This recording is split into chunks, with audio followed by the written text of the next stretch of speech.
హరే కృష్ణ ప్రభుజీ. హరే కృష్ణ. ప్రభుజీ, నిజంగా భక్తుడు అంటే ఎవరు ప్రభుజీ? భగవంతుడి పట్ల పరిపూర్ణమైన నమ్మకం ఉన్నవాడు భక్తుడు. సుఖాలు వచ్చినా, దుఃఖాలు వచ్చినా, అవమానాలు వచ్చినా, పొగడతలు వచ్చినా, మన జీవితంలో ఏ సిచ్యువేషన్ వచ్చినా సరే మనం భగవంతుణ్ణి ఆశ్రయించి ఆయన పట్ల నమ్మకం ఉన్నవాడు భక్తుడు. చాలాసార్లు ఏమవుతుందంటే అండి, మనకి మంచి జరుగుతున్నప్పటి వరకు వెరీ గుడ్, మనం చాలా భగవద్భక్తులం అని అంటే, కానీ ఏదన్నా చెడు జరిగిపోయింది ఏమనుకోండి, నాకెందుకు ఇలా జరిగింది, నేను ఇంత మంచివాడిని, ఆయన ఎందుకు అలా చేయలేదు, కాబట్టి ఈయన నాకొద్దు అని అంటారు చాలా మంది. మీరు ఆశ్చర్యపోతారు, అసలు నాకు నా భక్తి జీవితంలో చాలా ఇన్స్పిరేషన్గా అనిపించింది. నేను ఇప్పుడు మనకి తెలుసు పాలస్తీన్ ఇంకా ఇజ్రాయెల్లో వార్ జరుగుతుంది, గాజా అనే ప్రదేశంలో. అయితే ఒక ఆవిడ, అసలు చాలా వీడియోస్ చూశాను ఒకదాని తర్వాత ఒకటి, అక్కడ ఉండే వాళ్ళు మొత్తం ఫ్యామిలీ నష్టం అయిపోయినా, పిల్లలు చనిపోయినా, ఏం చేసినా సరే వాళ్ళు ఇలా అంటున్నారనమాట, ఏ అల్లా నువ్వు మాకు ఇది చేసావు కానీ మేము మాత్రం నీకు స్తోత్రం చేస్తాం. వాళ్ళ లాంగ్వేజ్లో వాళ్ళు చెప్తున్నారనమాట, నువ్వు ఏం చేసినా సరే మా మంచికే చేస్తావని నాకు తెలుసు, కాబట్టి ఇంకా ఇంకా మేము మిమ్మల్ని పొగుడుతూనే ఉంటాము. ఆ సిచ్యువేషన్లో కూడా అసలు ఆ నమ్మకం ఎలా ఉంది అని నాకు చాలా ఇన్స్పిరేషన్గా అనిపించింది. అరే ఎంత ట్రూ డివోషన్ వాళ్ళకి ఉన్నది, ఒక నమ్మకం వాళ్ళ దేవుడి పట్ల వాళ్ళకు ఉన్నది. కానీ మనం ఎన్నిసార్లు చాలామంది చూస్తుంటాం. మొన్న నాకు ఎవరో వీడియో పంపించారు, అందులో చెప్తారు, ఒక వెంకటేశ్వర స్వామి ఫోటో ఉంటుందన్నమాట, ఒక ఆవిడ చెప్తారు, ఓయ్ నేను చెప్పింది చేస్తావా లేదా, ఇంకో దేవుడిని తీసుకొచ్చి పెట్టేయాలనా అని అంటుందన్నమాట. అయితే నేను చూసి ఆశ్చర్యపోయాను అనమాట, మనకి ఎందుకు ఇలాంటి ఫేత్, ఇలాంటి నమ్మకం ఎందుకు లేదు? ఎప్పుడైతే మనం ఎంతైతే మనకి ఇన్వెస్ట్మెంట్ చేస్తామో అంతే రిటర్న్ వస్తుంది కదండి. అలానే మన నమ్మకం, మాన అపమానాలు, ఇవి సుఖ దుఃఖాలు, ఇవన్నీ ప్రపంచంలో ఒక భాగం అండి, ఇదంతా జీవితంలో ఒక భాగం. అందుకే మన సనాతన సంస్కృతిలో ఎప్పుడు మంచే ఉంటుంది అని చెప్పారు. అందుకే ఈ ఉగాది పచ్చడి, మన నూతన సంవత్సరం ప్రారంభమైనప్పుడు షడ్రుజోపేతం కదండి, చెప్పుకున్నాం. కాబట్టి ప్రతి ఒక్కటి కొద్దిగా అది కావాలి, కొద్దిగా ఇది కావాలి. కానీ మనం ఏం చేస్తామంటే, ఎవరికైతే అచంచల విశ్వాసం ఉంటుందో భగవంతుడి పట్ల, స్వామి నువ్వేం చేసినా నా మంచే చేస్తావు అనేవాడు నిజమైన భక్తుడు. కాబట్టి ఎక్కడి నుంచైనా ఆ విశ్వాసం, ఆ శ్రద్ధ కానీ మనం నేర్చుకోగలిగితే ఇట్ ఈస్ ఎక్స్ట్రీమ్లీ వండర్ఫుల్ అనమాట. ఆ శ్రద్ధ, స్వామి నువ్వు ఏం చేసినా సరే నేను నిన్నే కొలుస్తా, అటువంటి శ్రద్ధ మన దగ్గర ఉండిందండి, మన దగ్గర ఉండింది. మన పూర్వీకులు, రాజులు, మహారాజులు, అసలు మన సంస్కృతి, సిక్కులు ఎవరైతే మనకి వాళ్ళ జీవితాన్ని త్యాగం చేసేసారు వాళ్ళ ధర్మాన్ని కాపాడుకోవడానికి. మనం చూస్తాం. అసలు ఇప్పుడు ఏంటంటే అండి, నాకు అన్నిటికంటే బాధాకరమైన విషయం ఏంటంటే, ఈ ప్రజెంట్ డే యూత్ ఉన్నారు కదా, వాళ్ళకి మన దేశ సంస్కృతి గురించి తెలియదు, మన దేశ హిస్టరీ గురించి తెలియదు, మన కల్చర్ గురించి తెలియదు, మన ఆధ్యాత్మికత గురించి తెలియదు. తెలుసుకోవాలి అనే ప్రయత్నం కూడా చేయట్లేదు. ఎవరు అసలు దేశాన్ని కాపాడాలనుకుంటుంది? అసలు మన పూర్వీకులు మనకి ఎలాంటి సంపత్తిని ఇచ్చారు? ఏవో టీవీలలో వచ్చే చెత్త చెత్త ప్రోగ్రాములు చూడటము, టైం వేస్ట్ చేసేయటము. ఇప్పుడు మాకు చెప్తున్నారు, ఎవరో బిగ్ బాస్ అనేదో ప్రోగ్రామ్ వస్తుందట. జనాలందరూ అసలు ఏమొస్తుంది చెప్పండి? మన జీవితంలో ఏదైనా మార్పు కలగలిచ్చా? మనకి లేదు. ఎవడో ఒకటి చోట వాడు డబ్బులు సంపాదించుకుంటూ వాడు చేసే చెత్త పనులన్నీ మనం చూస్తూ ఉంటే, మనం వింటూ ఉంటే, దాని తర్వాత చూస్తే పర్వాలేదు, ఆ వ్యక్తుల పట్ల అపరిమితమైన ప్రేమను పెంచుకొని, ఒకళ్ళు నాకు ఈ మధ్య ఎక్స్ప్లెయిన్ చేస్తున్నారనమాట, ఒక్కొక్కళ్ళకి ఆర్మీ అని తయారైపోయి వేరే వాళ్ళని దూషించటం, వేరే వాళ్ళని తిట్టడం. ఈ సమాజం ఇలా ఉంటే నీకు ఒక బిగ్ బాస్ అనే ఒక టైం వేస్టర్ని కావాలి, అది అయిపోగానే ఐపీఎల్ అనే ఒక టైం వేస్టర్, దాని తర్వాత నెట్ఫ్లిక్స్, అమెజాన్ ప్రైమ్, ఇవన్నీ ఎప్పుడు ఉన్నాయి. మనకి నిజంగా మేము కొన్నిసార్లు యూత్ని కలిసినప్పుడు అడుగుతామండి, అరే మన దేశ రాజకీయాల గురించి తెలుసా అని అంటే, తెలుసండి. ఎవరి దగ్గర నుంచి తెలుసుకున్నావు అని అంటే ఒక యూట్యూబర్ పేరు చెప్తారు. ఆ యూట్యూబర్ ఏమో ఎక్కడో వేరే దేశంలో కూర్చొని మన సంస్కృతిని, మన రాజకీయాల్ని ఎలా ఒక వేరే దిశగా నడిపించాలో నడిపిస్తుంటారు. వాడివన్నీ వింటూ వీళ్ళు ప్రభావితం అయిపోతారు అనమాట. కానీ ఏంటి అసలు మన సంస్కృతి అంటే ఏంటి, మన ధర్మం అంటే ఏంటి? అసలు కొద్దిసం భగవంతుడు చాలా దూరం అనుకోండి, కనీసంలో కనీసం మన భారతీయత అంటే ఏంటో కూడా తెలియదండి అసలు ఇలాంటి పిల్లలకి. ఈ మధ్యలో పిల్లల్ని మర్చిపోకండి, పేరెంట్స్ ఎంతమంది దృష్టి చూపిస్తున్నారు చెప్పండి? చాలా తక్కువ మంది ప్రభుజీ. ఎప్పుడు చూడు ఏ సినిమాకి వెళ్దామా, ఏ సీరియల్ చూద్దామా, ఏ రియాలిటీ షో చూద్దామా, ఏ మూవీ సిరీస్, వెబ్ సిరీస్ కొత్తగా రిలీజ్ అయిందా, ఏ ఇన్స్టాగ్రామ్లో వీడియోస్ చూద్దామా, ఇలానే ఉండిపోతే మన దేశం ఎటు వెళ్తుంది, మన రాజ్యం ఎటు వెళ్తుంది, మన సంస్కృతి ఎటు వెళ్తుంది ఒకసారి చెప్పండి. కాబట్టి భక్తి అనేది ఒక ప్రస్తుత సమాజంలో అర్థం చేసుకోవటము అనేది ఎప్పుడైతే ప్రతి ఒక్కళ్ళు తమ దగ్గర ఉండే సమయాన్ని వెచ్చిస్తారో, ఎప్పుడైతే నేను తెలుసుకోవాలి అనే ఒక ఇచ్చ మనసులో ఉంటుందో, అప్పుడు మాత్రమే తెలియపడే ఒక అద్భుతమైన జ్ఞానం అండి అది. తత్విద్ధి ప్రణిపాతేన పరిప్రశ్నేన సేవయా అని కృష్ణుడు భగవద్గీతలో చెప్పారు. ఆధ్యాత్మిక జ్ఞానం అంటే ఎలానో అలా తెలుసుకోలేమండి, దానికి సమయాన్ని వెచ్చించాలి, దానికి ఇంట్రెస్ట్ మన లోపల కలిగి సమయాన్ని తీసుకోవాలి. అరే మనకి బిగ్ బాస్ 210లో ఉన్నంత ఇంట్రెస్ట్ టైం, ఐపీఎల్ మ్యాచ్లలో చూడడానికి ఇంట్రెస్ట్ టైం, వెబ్ సిరీస్లు చూడడానికి ఉన్న ఇంట్రెస్ట్ టైం, ఒక గీతా భాగవతం వినడానికి మనం టైం పెడుతున్నామా? లేదు, అసలు అట్లాంటి ఆలోచనే రావట్లేదు కదా. మరి భక్తి అంటే ఏంటి, భగవంతుడు అంటే ఏంటి, భగవంతుడు మనకి ఏం చేస్తున్నాడు, ఇవన్నిటికీ సమయం వెచ్చించాలి కదండి. కాబట్టి అందుకే మనం ఎప్పుడు చెప్పేది, ఒక భక్తుడు అనేవాడు అన్నిటికంటే అదృష్టవంతుడు ఎవరికైతే భగవంతుడి యొక్క కృప అనుభవంలోకి వస్తుందో. అటువంటి అనుభవం కానీ మనం పొందాలి అని అనుకుంటే మనం సమయాన్ని కేటాయించాలి. ఇది చాలా ముఖ్యమైన విషయం. అయితే మనం ఆధ్యాత్మిక ప్రయాణం మొదలు పెట్టాలి అంటే ముందుగా చేయాల్సిన పని, మొట్టమొదటి అడుగు ఆధ్యాత్మిక ప్రయాణం ముందు పెట్టాలి అని అంటే ఇన్స్టాగ్రామ్, వాట్సాప్ని తగ్గించాలి. ఓకే. ఇంతకు ముందు ఏకాదశి, ఇప్పుడు రేపు ఏకాదశి ఉపవాసం అంటే నిర్జల ఉపవాసం అని, లేదా ఫలాహార ఉపవాసం అని అలా చెప్తారు. కొన్ని సంవత్సరాలు అయిపోయాక ఉపవాసం అని అంటే కనీసం ఈ రోజైనా ఫోన్ చూడొద్దు అని చెప్పే రోజులు కూడా వస్తాయేమో అనిపిస్తుంది. ఎందుకంటే ప్రతిసారి కూడా అడిక్టెడ్ జనాలందరూ కూడా వాట్సాప్ వీడియోలు, స్టేటస్లు, ఇన్స్టాగ్రామ్, యూట్యూబ్, టీవీ వీటితో అడిక్ట్ అయిపోయి ఎంత సమయాన్ని వెచ్చిస్తున్నారు. అసలు మీరు అన్నట్టుగా జపం చేయడానికి అడుగురా అంటే జపం చేయడానికి సమయం లేదంటారు, వాట్సాప్ స్టేటస్ మాత్రం చూడడానికి సమయం ఉంటుంది. ఎంత విచిత్రం చెప్పండి. కాబట్టి మనము చాలా జాగ్రత్తగా మొట్టమొదటి అడుగు ఏంటి అని అంటే మనం చెయ్యకూడని విషయాలు పక్కన పెట్టడం. ఏంటి? అక్కర్లేని విషయాలు వినటం, అక్కర్లేని విషయాలు మాట్లాడటం, అక్కర్లేని విషయాల గురించి ఆలోచనలు చేయటం. వీటన్నిటిని పక్కన పెట్టి 4 నియమాలు చెప్పారండి మన శాస్త్రంలో భక్తిలో ముందుకెళ్ళడానికి, ధర్మ మార్గంలో ముందుకెళ్ళడానికి. మద్యం పానం శ్రియాసూన యథా అధర్మశ్చ చతుర్విధం అని భాగవతం చెప్తుంది. 4 రకములైన తప్పుడు అలవాట్లను మనం నిషేధన చెయ్యాలట. ఏంటి ఆ 4? మద్యము అని అంటే మద్యాన్ని సేవించటం, ఎనీ టైప్ ఆఫ్ ఇంటాక్సికేషన్ అని అనుకోండి, సిగరెట్లు కానీ, మందు కానీ, గుట్కా, మానిక్ చంద్, పాన్, ఇంకేమంటారు టొబాకో, ఇవన్నీ డ్రగ్స్, ఇవన్నీ అసలు చెప్తూ ఉంటే మిగతా ఎనీ కైండ్ ఆఫ్ ఇంటాక్సికేషన్ దీన్ని పక్కన పెట్టాలి. ఓకే, మనం భక్తి మార్గంలో ముందుకెళ్ళాలి అని అంటే చెప్తున్నాను. 2 మద్యం పానం శ్రియ అసూన. జూదము ఇంతకుముందు జూదం ఆడుతూ ఉండేవారు, మనకు తెలుసు పాచికలాట అని అనేవారు. మహాభారతంలో యుధిష్ఠిర మహారాజు గారు ఆడినప్పుడు ఏమైంది వాళ్ళ జీవితంలో మనందరికీ తెలుసు. ఎన్ని కష్టాలు పడాల్సి వచ్చింది, ఆస్తంతా వెళ్ళిపోవాల్సి వచ్చింది, అరణ్యానికి పాలవ్వాల్సి వచ్చింది. చాలా మంది అడుగుతారు ఎందుకు మహాభారతం యుధిష్ఠిరుడు ఆడాడు. ఆయన ఆడి చూపించారు, అయ్యా ఆడితే ఈ పని అవుతుంది. ఎగ్జాంపుల్ సెట్ చేయడానికి ఆయన చేశారు. సరే, ఆయన చేసింది తప్ప కాదా, ఆయన ఏం అనుభవించారో తెలుసు కదండి. మనం ఎందుకు చెయ్యాలి ఆ పని? ఇప్పుడు జూదం యొక్క విపరీతమైన కాన్సిక్వెన్సెస్ తెలుసా అండి. ఇప్పుడు బెట్టింగ్ గేమ్లని, ఐపీఎల్ మ్యాచెస్ కి బెట్టింగ్స్ అని, లేదా ఏది వస్తే దానిపైన బెట్టింగ్లు పెట్టడం, అవి ఇవి ఎన్ని అప్లికేషన్స్ తయారైపోయి ఎన్ని ఒక యువతని ఒక తప్పుడు మార్గంలో పెట్టడానికి. అసలు మాకు అప్పుడప్పుడు మేము యూట్యూబ్ చూస్తాం కదండి ప్రవచనాలు వినడానికి, మా గురువు గారి ప్రవచనాలు వినడానికి మేము చూస్తుంటాం అనమాట. అప్పుడు వస్తుంది రమ్మీ సర్కిల్ అని యాడ్ వస్తుంది అనమాట. ఇప్పుడు పేరు చెప్తున్నారు ఎందుకు ప్రభుజీ అని మీరు అనుకోవచ్చు. ఎందుకంటే పెద్ద పెద్ద సినిమా యాక్టర్స్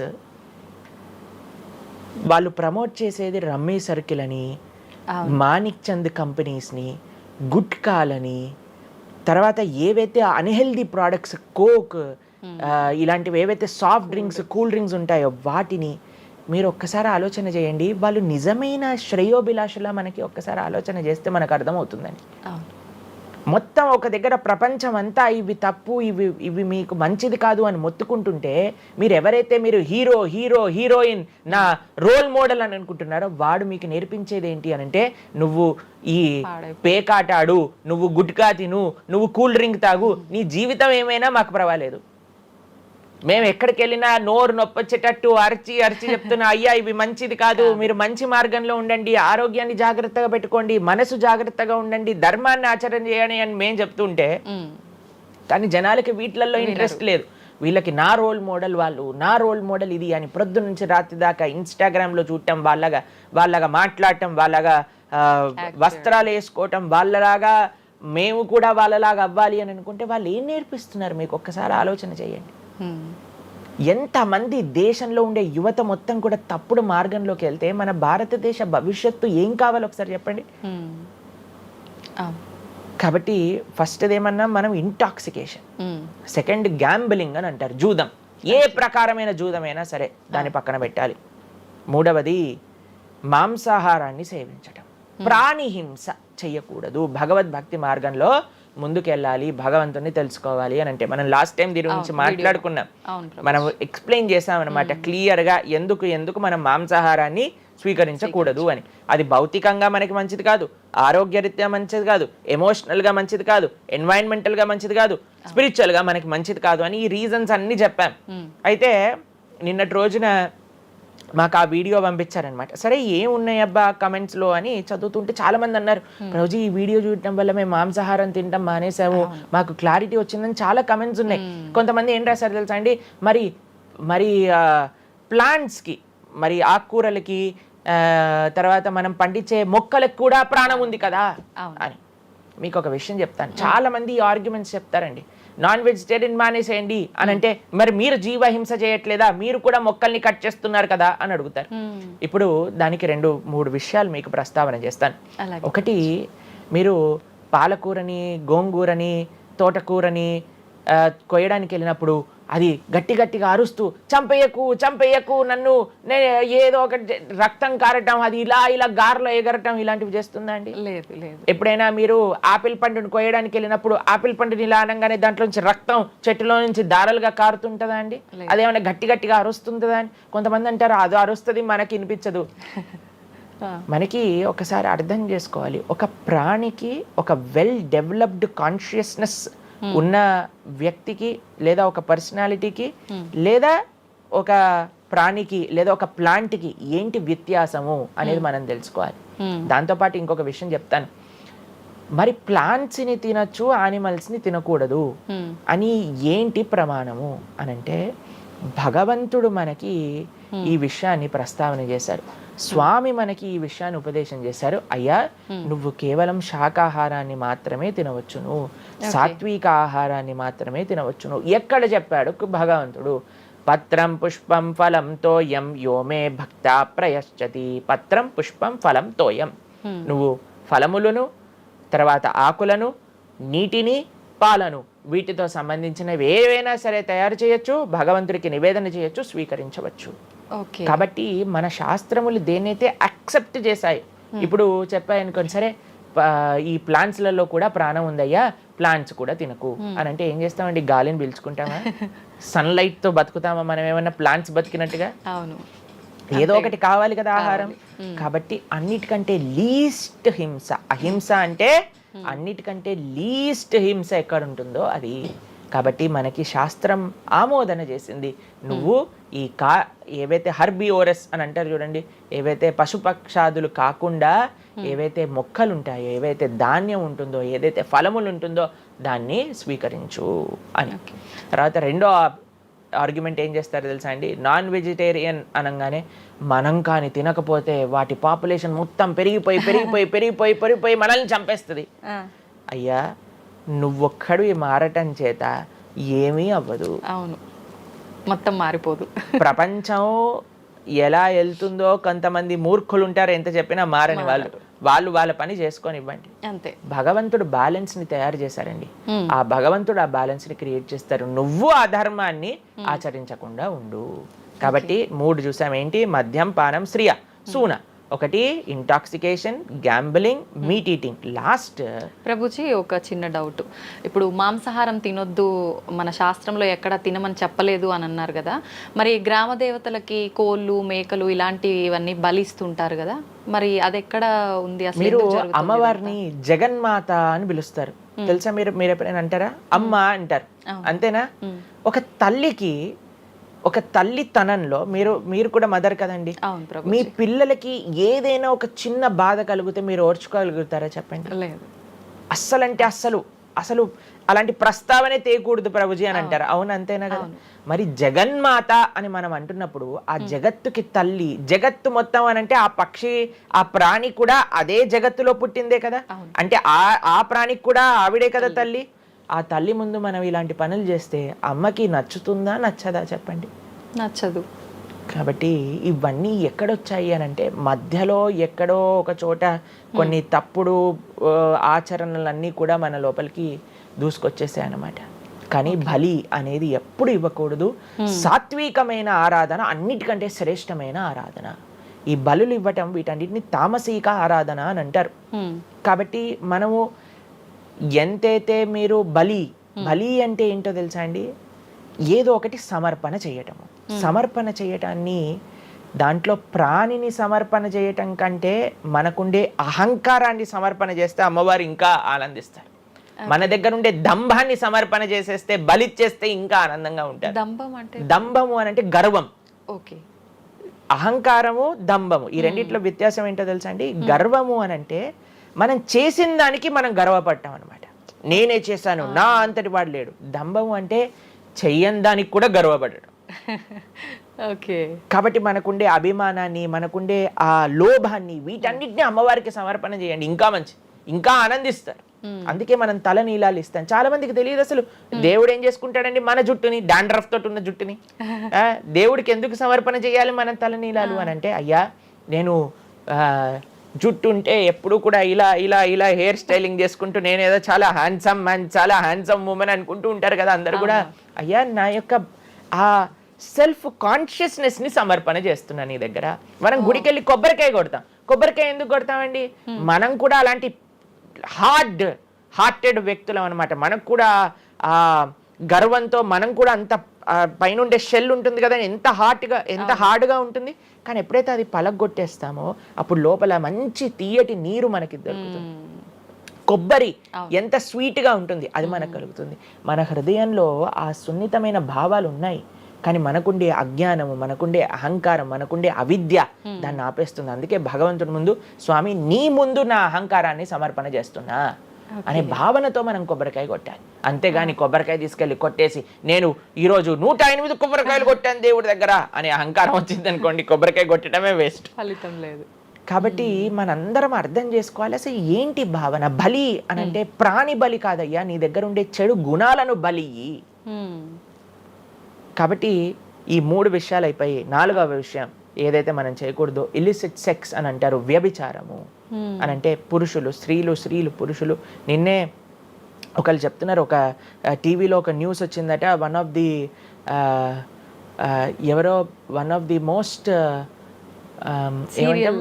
ఫేమస్ యాక్టరో లేదా ఇంకెవరో వాళ్ళ హస్బెండ్ని వేరే స్త్రీలతో పాటు పట్టుకున్నారు అని మాకు ఒక న్యూస్ నిన్న ఒకళ్ళు చెప్తున్నారు అనమాట. అంటే వాళ్ళు ఏం చెప్పారంటే నాకు, ప్రభుజీ సమాజంలో ఇలాంటివి ఎన్నో కేసులు వస్తున్నాయి ప్రభుజీ, ఈ మధ్యలో న్యూస్లో ఇలాంటివి అయితే తరచుగా మనం చూస్తూ ఉన్నాము.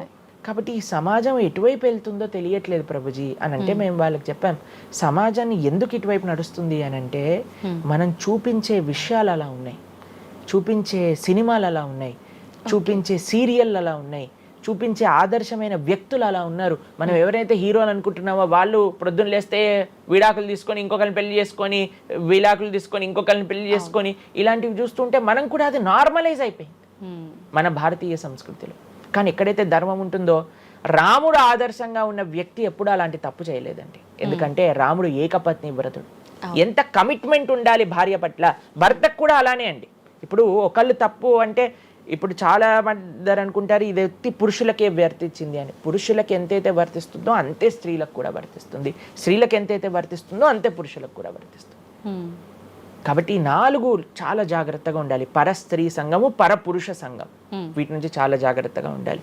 ఈ 4 కానీ మనం ఆచరించగలిగితే మన జీవితంలో చెయ్యకూడనివి 4, చెయ్యాల్సినవి 4. ఇప్పుడు మనం చెయ్యకూడనివి 4 గురించి విన్నాం కదా. చెయ్యాల్సిన 4 ఏంటో ఒక నిమిషంలో చెప్పేస్తా. మంచి భక్తుల యొక్క సాంగత్యం, మంచి పుస్తకాలు చదవటం, భగవన్నామాన్ని జపం చేయటం, మంచి ఆహారాన్ని స్వీకరించటం. ఈ 4 చేస్తే మనం డైరెక్ట్గా భగవంతుడి యొక్క శ్రీచరణాల దగ్గర ఉంటాం అనమాట. ఓకే, ఇవన్నీ జరగాలి అని అంటే మనం ఆధ్యాత్మికం వైపు మన మనసును మళ్ళించాలి. మనకి ఆధ్యాత్మికము అవసరము అని మనం తెలుసుకోవాలి. ఎప్పుడైతే తెలుసుకుంటామో మనం సమయాన్ని ఇవ్వగలుగుతాం. ఓకే ప్రభుజీ, జపం అని అంటుంటారు. నిజంగా జపం అంటే ఏంటి ప్రభుజీ? ఏ విధంగా జపం చేయాల్సి ఉంటుంది? జపము మనకి కలియుగంలో తరించడానికి మార్గం. కృతేయ ధ్యాయతో విష్ణుం త్రేతాయాం యజతోమకై ద్వాపరే పరిచర్యాయాం కలో తత్ హరికీర్తనం అని చెప్పారు. భగవంతుడి యొక్క నామ జపం అత్యంత శ్రేష్టమైనది. కృష్ణుడు భగవద్గీతలో ఏం చెప్తారో తెలుసా అండి? అన్నిటికంటే గొప్ప యజ్ఞం, యజ్ఞములలో నేను ఒక యజ్ఞాన్ని అని చెప్తారు. ఏ యజ్ఞం తెలుసా? యజ్ఞానాం జప యజ్ఞోస్మి అని భగవంతుడు చెప్తారు. అన్నిటికంటే గొప్ప యజ్ఞం జపం చేయడం అనమాట. ప్రతిరోజు జపం చేయాలి. మేము ప్రతిరోజు 2 గంటల పాటు జపం చేస్తాం ప్రొద్దున పూట. ఏంటి జపం చేయాలి? భగవన్నామాన్ని జపం చేయాలి. భగవన్నామము అత్యంత సులభంగా మనల్ని భగవంతుడి యొక్క కృపని తెచ్చిపెడుతుంది. భగవంతుడి యొక్క రియలైజేషన్ మనకిస్తుంది అనమాట. అందుకే హరిర్నామ హరిర్నామ హరిర్నామేవ కేవలం నాస్తేవ గతిరన్యదా అని చెప్పారు. అన్నిటికంటే శ్రేష్టమైనది ఎటువంటి రూల్స్ అండ్ రెగ్యులేషన్స్. ఇప్పుడు కొంతమంది అనుకుంటారు జపం అంటే చాలా రూల్స్ ఉండాలి, అది చేయాలి, ఇది చేయాలి అని. ఏం లేదు, చక్కగా శుచిగా ఉండండి, శుభ్రంగా ఉండండి, భగవంతుడి ముందు దీపం పెట్టండి, కూర్చోండి, ఒక జపమాల పట్టుకోండి. హరే కృష్ణ కృష్ణ కృష్ణ హరే హరే, హరే రామ రామ రామ హరే హరే. సింపుల్ మంత్రం, ఎవరైనా చేయొచ్చు, ఎటువంటి కాంప్లికేషన్స్ లేదు. ఏ స్థితిలో ఏ అవస్థలో ఉన్న వాళ్ళైనా సరే చక్కగా జపం చేయొచ్చు. ఎటువంటి నియమాలు లేదు. ఎప్పుడైనా సరే చక్కగా భగవన్ నామానికి నియమం లేదు, మంత్రాలకి నియమాలు ఉన్నాయి, కానీ ఇది భగవన్ నామం. ఇటువంటి నామాన్ని కానీ మనం హరినామం అని అంటారు దీన్ని. ఈ హరినామాన్ని కానీ చక్కగా జపం చేయగలిగితే మనకి బ్రహ్మాండమైన ఫలితాలు, ఆ భగవంతుడి యొక్క కృప మనం ఎక్స్పీరియన్స్ చేయగలుగుతాం మన జీవితంలో. ఇప్పుడు మీరు చూడండి, నోట్లు ఎప్పుడైనా మనం లెక్క పెట్టామనుకోండి, ఎలా లెక్క పెడతారు తెలుసా? ఇలా 1 2 3 4 5 6 7 8 9 10 అని లెక్క పెడతారు, అంతేనా? ఏదైతే నోట్లు లెక్క పెట్టేటప్పుడు ఎప్పుడు మనం బయటికి లెక్క పెడతాం, ఎందుకంటే ఇది ఎప్పుడు బయటికి వెళ్ళేదే. కానీ జపం చేసినప్పుడు ఎలా లెక్క పెడతారో తెలుసా అండి? మీరు జపం చేస్తుంటే హరే కృష్ణ కృష్ణ కృష్ణ హరే హరే, హరే రామ రామ రామ హరే హరే అని లోపలికి అంటాం మాలని. నోటిని బయటికి అంటాం, జపాన్ని లోపలికి అంటాం లెక్క పెట్టేటప్పుడు. ఎందుకంటే ఇది ఎప్పుడు మనతో పాటు వచ్చేది ధనం, ఇది వెళ్ళిపోయే ధనం. కాబట్టి శాశ్వతంగా మన లోపలతో వచ్చే ధనం, జన్మాంతరాలకు కూడా మనల్ని ఉద్ధరింపజేసే ధనం ఏదన్నా ఉంటే అది భగవన్నామ జపం. నిజంగా ఎంత మంచి మాట ప్రభుజీ. అసలు ఈ లాజిక్ అర్థమే కాలేదు ఎప్పుడు మాకు. మీరు చెప్పేదాకా ఇంత లాజిక్ ఉంది అని అనిపించలే. చాలా మంచిగా చెప్పాం. ప్రతి ఒక్కళ్ళు చిన్న పిల్లల నుంచి, మా దాంట్లో మా గ్రూప్ లో మీరు చూస్తే చిన్న పిల్లల నుంచి వృద్ధుల వరకు అందరు జపం చేస్తారు. అంతెందుకండి, మీరు చూస్తారు హరే కృష్ణ భక్తులు దేశ విదేశాల నుంచి ఉన్న వాళ్ళందరూ జపమాల పట్టుకొని జపం చేసే వాళ్ళని మనం చూడట్లేదు. కాబట్టి మనకి ఎందుకు జపం రాదు? టైం వస్తుంది, టైం ఉంది. ఎక్కడెక్కడ టైం వేస్ట్ చేస్తున్నామో తెలుసుకుంటే ఎక్కడ దాన్ని యూటిలైజ్ చేయాలో తెలుస్తుంది. సమయంతో పనుందా ప్రభుజీ? ఏ సమయంలో అయినా చేసుకోవచ్చు, కానీ ప్రొద్దున పూట చేస్తే అత్యంత శ్రేష్టమైన. ప్రొద్దున పూట మనం త్వరగా లేసి, త్వరగా స్నానం చేసి, త్వరగా జపం చేసుకోగలిగితే ఆ రోజంతా బ్రహ్మాండంగా ఉంటుంది. ధ్యానం కూడా చేస్తుంటారు చాలా మంది. జపానికి ధ్యానానికి వ్యత్యాసం ఏంటి? మనము భగవన్నామ మంత్రాన్ని, నామాన్ని జపం చేస్తూ భగవంతుడి గురించి ధ్యానం చేయాలి. ఇప్పుడు జస్ట్ ధ్యానం, చాలా మంది మాకు కంప్లైంట్ చేస్తుంది, ఇప్పుడు ధ్యానం చేస్తే మనసు నిలకడగా ఉండట్లేదు, మనసు ఎక్కడికి వెళ్ళిపోతుంది, అక్కర్లేని ఆలోచనలు వస్తున్నాయి. ఇప్పుడు చూడండి, పిల్లవాడు అటు ఇటు ఇటు అటు కదులుతున్నాడు అనుకోండి, ఇంట్లో ఏయ్ అనగానే అయిపోతారు. అలా మన మనసు కూడా అటు ఇటు ఇటు అటు కదులుతూ ఉంటుంది. కానీ ఎప్పుడైతే మనం మంత్రంతో ధ్యానం చేస్తామో అప్పుడు మనసు ఇలా వెళ్ళిపోయింది అనుకోండి పక్కకి, హరే కృష్ణ అనగానే ఆ మనసు వచ్చేస్తుంది, వామ్మో వీడు కాన్షియస్గా ఉండండి నేను అటు ఇటు వెళ్తుంటే. కాబట్టి మనసు కూడా మనం ఆ నామం పట్ల మనం ధ్యానం చేయొచ్చు. ఎప్పుడైతే మనం నామాన్ని మంచిగా జపం చేస్తామో ఆ నామంలోంచే భగవంతుడి యొక్క రూపం, గుణం, లీల అవన్నీ కూడా ప్రకాశితం అవుతాయి. కానీ ఫస్ట్ మనం ధ్యానం నామం పైన పెట్టాలి. మన ఉచ్చారణ కరెక్ట్గా ఉందా, మనం చక్కగా ఆ నామాన్ని వింటున్నామా, దీనిపైన ధ్యాస ఉండాలన్నమాట. నిజంగా చాలా మంది ధ్యానం చేసేటప్పుడు ఆ ఏకాగ్రత అనేది రావట్లేదు, ఎన్నిసార్లు ప్రయత్నించినా అంటుంటారు కదా ప్రభుజీ, ఏం చేయాలంటారు ఆ ఏకాగ్రత రావాలంటే? ప్రాక్టీస్ చేయాలి. అభ్యాసేనతు కౌంతేయ, అభ్యాసం చేయాలి. ఇదేదో చాలా మంది ఏం చేస్తారు తెలుసా అండి, ప్రభుజీ నేను 3 రోజుల నుంచి జపం చేస్తున్నా కానీ నాకు ఆ రుచి కలగట్లేదు.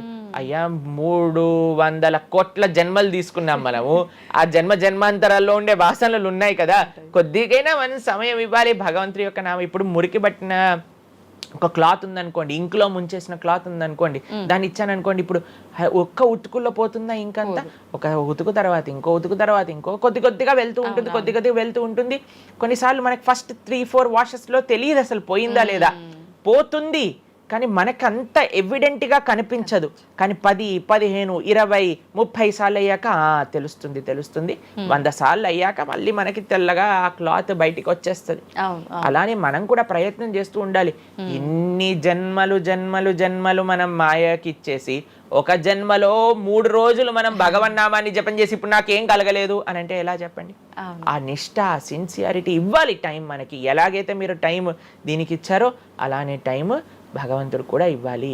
తప్పకుండా ఆ ప్రాసెస్లో తప్పులేదు. మన సిన్సియారిటీ ఎంత సిన్సియర్గా మనం చేస్తే అంత తొందరగా మనకు కృప అనేది లభిస్తుంది. ఓకే ప్రభుజీ, పునర్జన్మలు అని అంటుంటారు, పునర్జన్మలు ఉంటాయా? ఇందాక మీరు చెప్పినట్టు ఎన్నో జన్మల వాసనలు మనకి ఈ జన్మలో కూడా అవి ఉంటాయి అని చెప్పన్నారు కదా, ఆ వాసనలకు సంబంధించిన ఆ లైఫ్ని మళ్ళీ ఈ జన్మలో మనం అనుభవిస్తామా? తప్పకుండా. మీరు అంతెందుకండి, మీరే ఎన్నోసార్లు మీ జీవితంలో కొంతమందిని కలిసి ఉంటారు, వాళ్ళు చెప్తారు ఇది ఈ జన్మలోంచి కాదు, పక్కా వీడి పోయిన జన్మలోదే ఈ లక్షణం. ఎందుకంటే చాలా మంది అంటారు మా ఇంట్లో ఎవరండి ఇలా ఉండరండి కానీ వీడికొక్కటే ఈ గుణం వచ్చింది అని అంటూ ఉంటారు. మనం చాలాసార్లు చూస్తాం చిన్న పిల్లలకి వాళ్ళకి మనకు నేర్పించకుండానే ఒక టాలెంట్ వచ్చేస్తుంది. వాళ్ళు ఆ విధంగా నేను మొన్న బృందావనం వెళ్ళినప్పుడు మేము చూసాం, అక్కడ చిన్న పిల్లవాడండి, నాకు తెలిసి 3-4 సంవత్సరాలు ఉంటాయి, 250 కంటే ఎక్కువ ట్యూన్లలో హరే కృష్ణ మంత్రాన్ని పాడుతున్నాడు ఆయన. వాళ్ళ పేరెంట్స్ని అడిగాం, అయ్యా ఎలా నచ్చింది? ప్రభుజీ మేమేం తెలియదు ప్రభుజీ, చిన్నప్పటి నుంచి హార్మోనియం దగ్గరికి వెళ్ళి టిక్ టిక్ టిక్ టిక్ అనేవాడు, వాడే పాడుతున్నాడు, వాడికి మొత్తం హార్మోనియం ఎవ్వరు నేర్పించలేదు, వాడే పాడుతున్నాడు అని. అలా ఎన్నో. మీరు డాక్టర్ ఐన్ స్టీవెన్సన్, మీరందరూ ఇంటర్నెట్ ఉంది కదా, మీ అందరికి ఫోన్లు ఉన్నాయి కదా, డాక్టర్ ఐన్ స్టీవెన్సన్ అని నొక్కండి. 2500 కంటే ఎక్కువ కేసుల పైన ఆయన రీసెర్చ్ చేశారు. రీఇన్కార్నేషన్, పునర్జన్మ కలిగిన కేసెస్లో అనమాట. కాబట్టి మీరు జస్ట్ రీఇన్కార్నేషన్ కేసెస్ అని మీరు యూట్యూబ్లో టైప్ చేస్తే ఎన్నో వస్తాయి మీకు. కాబట్టి పునర్జన్మ ఉన్నది. పునర్జన్మ సిద్ధాంతాన్ని ప్రస్తావన చేసి వాటిని నమ్మకం ఉన్న వాళ్ళే సనాతన ధర్మానికి సంబంధించిన వాళ్ళు అనమాట. కాబట్టి ఏది కూడా మనకి స్పాంటేనియస్గా రాదు, అంతా కూడా కర్మ, what ever we do that comes around అనమాట. కాబట్టి ఈ పునర్జన్మ సిద్ధాంతం అనేది తప్పకుండా ఉన్నది. పునర్జన్మ ఉంటుంది, జన్మాంతరాల వాసనలు అనేవి ఉంటాయి. ఎప్పుడైతే మనం ఆధ్యాత్మిక సాధన, ఎప్పుడైతే మనం భగవద్భక్తి చేస్తామో ఆ వాసనలన్నీ కూడా తొలగిపోతాయి. మనం చక్కగా మంచి ధార్మికమైన వ్యక్తిలా మనం మళ్ళీ మారచ్చు అనమాట. ప్రభుజీ, పునర్జన్మ ఉంటుంది అని అనుకున్నాం మనం. అయితే పునర్జన్మ అంటే అంతకుముందు జన్మకు సంబంధించిన పాపం పుణ్యం ప్రతి ఒక్క దాని ప్రభావం ఈ జన్మలో ఉంటుందంటారా ప్రభుజీ? తప్పకుండా. చాలా మంది అంటారు ప్రభుజీ వాళ్ళు ఇంత పిచ్చి వాళ్ళు కానీ ఇంత ఆనందం ఎందుకు వస్తుంది అని అంటే, వాళ్ళు గత జన్మలో చేసిన పుణ్యం ఇప్పుడు వాళ్ళకి వస్తుంది, ఈ జన్మలో చేసే పాపం మళ్ళీ వస్తుంది. ఎవరు కూడా ఎస్కేప్ అవ్వలేరండి. ఇప్పుడు మీరు అనుకుంటున్నారు మనం బాధపడుతున్నాం, గత జన్మలో చేసిన పాపాన్ని ఇప్పుడు మనం అనుభవిస్తున్నాం, ఇప్పుడు మేము మంచి వాళ్ళం ప్రభుజీ, మీకు కూడా వస్తుంది ఆ ఛాన్స్. కాబట్టి ఈ కర్మ సిస్టమ్ ఏదైతే భగవంతుడు ఇది చేశారో దాని నుంచి ఎవ్వరు ఎస్కేప్ కాలేరు. ఆయన సిస్టమ్ చాలా పక్కా. ఇక్కడ ఉండే మనం అప్పుడప్పుడు ట్రాఫిక్ సిగ్నల్ని దాటేసి ట్రాఫిక్ పోలీస్ నుంచి ఎస్కేప్ అవ్వచ్చు, కానీ భగవంతుడి యొక్క రేడార్ నుంచి ఎస్కేప్ అవ్వలేదన్నమాట. ఎందుకంటే ఆయన హృదయంలో ఉండే కదా అన్ని నోట్ డౌన్ చేసుకునేది. కాబట్టి తప్పకుండా గత జన్మ పుణ్యము, గత జన్మ పాప ఫలితాలు ఈ జన్మలో అనుభవించాల్సిందే. చాలా మంది మమ్మల్ని అడుగుతారు, ప్రభుజీ నరకానికి తీసుకెళ్తారు కదా, ఆ నరకానికి తీసుకెళ్తారు, మరి నరకంలోనే అంత అయిపోగొడితే మళ్ళీ ఈ జన్మలో ఇవ్వటం ఎందుకు? ఇన్స్టాల్మెంట్లో వస్తాయి, ఈఎంఐస్ కింద కట్టాల్సి వస్తుంది అనమాట మన ఫలితాన్ని. కొద్దిగా నరకంలో, కొద్దిగా ఈ జన్మలో, మళ్ళీ వచ్చే జన్మ. ఒకటేసారి ఆ యొక్క ఫలితాన్ని కానీ ఇచ్చేస్తే మనం తట్టుకోలేము. కాబట్టి భగవంతుడి యొక్క కృప నిజంగా చెప్పాలంటే ఇన్స్టాల్మెంట్స్ లో వచ్చేది. ఓకే. ఇప్పుడు చూడండి, ఒకసారి 10 కోట్లు కట్టాలి అంటే అది ఈజీయా లేదా ఇన్స్టాల్మెంట్ లో కట్టాలంటే ఈజీయా? అందుకే కదండి అందరు ఈఎంఐలు కావాలండి. అలానే పుణ్యం, అలానే పాపం కూడా. కొద్దిగా స్వర్గంలో అనుభవించు, కొద్దిగా ఇప్పుడు అనుభవించు, మళ్ళీ నెక్స్ట్ జన్మలో అనుభవించు. అది తప్పదు, ప్రతి ఒక్కళ్ళు అనుభవించాల్సిందే. లేకపోతే చెప్పండి, అసలు ఈ జన్మలో ఎందుకు కొంతమంది కష్టాలు అనుభవిస్తున్నారు? కొంతమందికి పుట్టుక నుంచే కష్టం వస్తుంది, కొంతమంది కొన్ని డిఫెక్ట్స్ తో పుడతారు. ఎందుకు? If God is equal to everybody, then why did God create different people differently అని అంటే భగవంతుడు తయారు చేయలే, భగవంతుడు ఇనిషియేట్ చేశారు ఆ సిస్టమ్ ని. దాంట్లో మనం ఏ విధంగా చేస్తే ఆ కర్మ ద్వారా అలా మనం పుట్టవలసి వస్తుంది.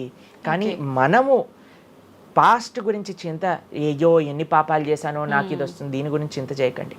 అయ్యా నేను ఫ్యూచర్లో ఇది చేసి నేను ఇలా చేయబోతుంది, దాని గురించి ఇప్పుడు నీ దగ్గర సమయం ఉంటే నువ్వు ఇప్పుడు ధర్మాచరణ చెయ్యి, ఇప్పుడు భగవంతుడిని ఆశ్రయించు, ఇప్పుడు ధార్మికంగా ఉండు. భగవంతుడు దీన్ని రెండింటినీ తీసేస్తారా, ఆయన యొక్క లోకానికి మనం వెళ్ళవచ్చు. కాబట్టి భగవంతుడు అదే చెప్పారు, సర్వధర్మాన్ పరిత్యజ్య మామేకం శరణం వ్రజ అహం త్వాం సర్వ పాపేభ్యో మోక్షయిష్యామి మా శుచ. ఇది భగవంతుడు ఇచ్చిన ఒక ఆశ్వాసన భగవద్గీతలో. అన్నిటినీ వదిలిపెట్టేసాయి, అన్ని రకాల చెడు వస్తువుల్ని, అన్ని రకాల మంచి, నువ్వు నాకు శరణు వేరు, నేను నీ పాప పుణ్యాలు మొత్తం తీసేస్తాను. యద్గత్వా న నివర్ధంతే తద్ధామ పరమం మమ. భగవంతుడి దగ్గర నుంచి చేరుకున్నాం అనుకోండి, మళ్ళీ ఈ ప్రపంచంలో ఈ యొక్క కష్టాలు ఉండే ఈ నేలపైన మళ్ళీ రావాల్సిన అవసరం లేదు. స్వామితో బ్రహ్మాండంగా స్వామి యొక్క సేవలో సుఖంగా ఉండొచ్చు మరి. ఓకే.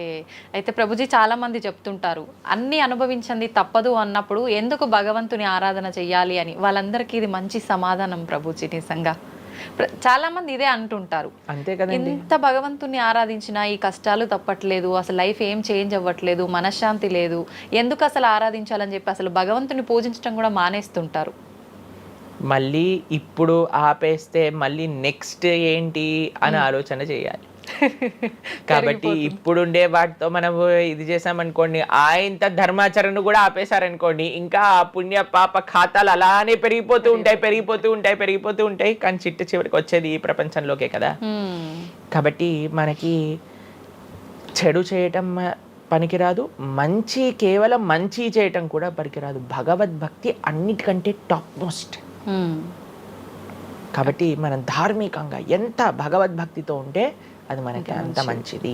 ఓకే ప్రభుజీ, కర్మ సిద్ధాంతం అన్నారు కదా, అసలు కర్మ సిద్ధాంతం అంటే ఏంటి ప్రభుజీ? ఏం చెప్తోంది అసలు? మనం చెయ్యంది మనకి రాదు, మనం చేసింది తప్పకుండా మనకు వస్తుంది. ఇదే కర్మ సిద్ధాంతం.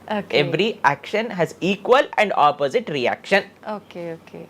ఇలా అయితే ఈ లా ఉందో అదే కర్మ సిద్ధాంతం. అంటే నువ్వు చేసింది ఏదైనా సరే ఆ యొక్క ఫలితం నుంచి తప్పించుకోలేవు. తర్వాత ఏదైతే నువ్వు చేసావో దాని నుంచి తప్పించుకోలేవు. మంచైనా చెడైనా, మొన్న అయింది నీకు ఈ రోజు వస్తుంది, ఈ రోజు చేసిన దానికి రేపు వస్తుంది. ఇదే కర్మ సిద్ధాంతం అంటే. కాబట్టి ఎప్పుడు ఇది మన మనసులో ఉండాలి. అరే ఈ రోజు నాకు ఏదైనా బాధ ఉంటే నేను ఏదో చేశానేమో, కాబట్టి ఏదో చేశాము అయిపోయింది, ఈ రోజు ఈ కష్టం వచ్చింది, కృష్ణ నువ్వు నాకు శక్తినివ్వు ఈ కష్టాన్ని ఎదుర్కోవడానికి. ఇప్పటి నుంచి నేను ఇలానే మంచిగా ఉంటాను, ఎప్పుడూ అధర్మం వైపు వెళ్లకుండా ఉంటాను, స్వామి నువ్వే రక్ష అని ఆ ధర్మ చింతన ముందుకు తీసుకెళ్ళటం. ఇప్పుడు కానీ మనం ఆ ధర్మ సంకల్పం చేసుకుంటండి, రేపటి రోజున మరి చాలా మంది అంటే రేపు ఎవరు చూసారో లేదో, అయ్యా రేపు ఎవరు చూసారో లేదో అని కానీ మీ పిల్లవాడు చెప్పి నేను ఇప్పుడు కష్టపడను, రేపు నాకు ర్యాంక్ వచ్చాక నాకు ప్లేస్మెంట్ వస్తుందో లేదో నాకేం గ్యారంటీ ఉంది కాబట్టి నేను చదవను అన్నాడు అనుకోండి, ఏం చెప్తారు మీరు? నాన్న నువ్వు ప్లేస్మెంట్ గురించి బాధపడకు, ఫస్ట్ నీ కర్తవ్యం చదవటం నువ్వు చదువు, దాని తర్వాత నీకు వస్తుంది, నీ జీవితం సెటిల్ అవుతుంది. అంతే కదండి. మనం కూడా లేదు రేపు ప్రొద్దున ఎవరు చూసారు స్వర్గాన్ని నరకాన్ని కాబట్టి నేను ఇప్పుడు ధర్మాచరణ చెయ్యను అని అంటే మీ పిల్లవాళ్ళు కూడా ఎక్కడైతే చదవను అని అంటారో అలానే మనం కూడా తయారవుతాం. చాలా మంది అండి పెద్దవాళ్ళు పిల్లలకి మాత్రం మంచి నీతులు చెప్తారు, కానీ వాళ్ళ దగ్గరకు వచ్చేసరికి వాళ్ళు ఆచరించడానికి రెడీగా ఉండరు అనమాట. కాబట్టి మీరు ఒక్క విషయాన్ని ఆలోచించండి, మీరు ఏం చెప్తున్నారో అది మీరు ఫాలో అవుతున్నారా? పెద్దలు ఫాలో అవుతేనే అది పిల్లలు ఆచరిస్తారు, లేకపోతే ఆచరించరు.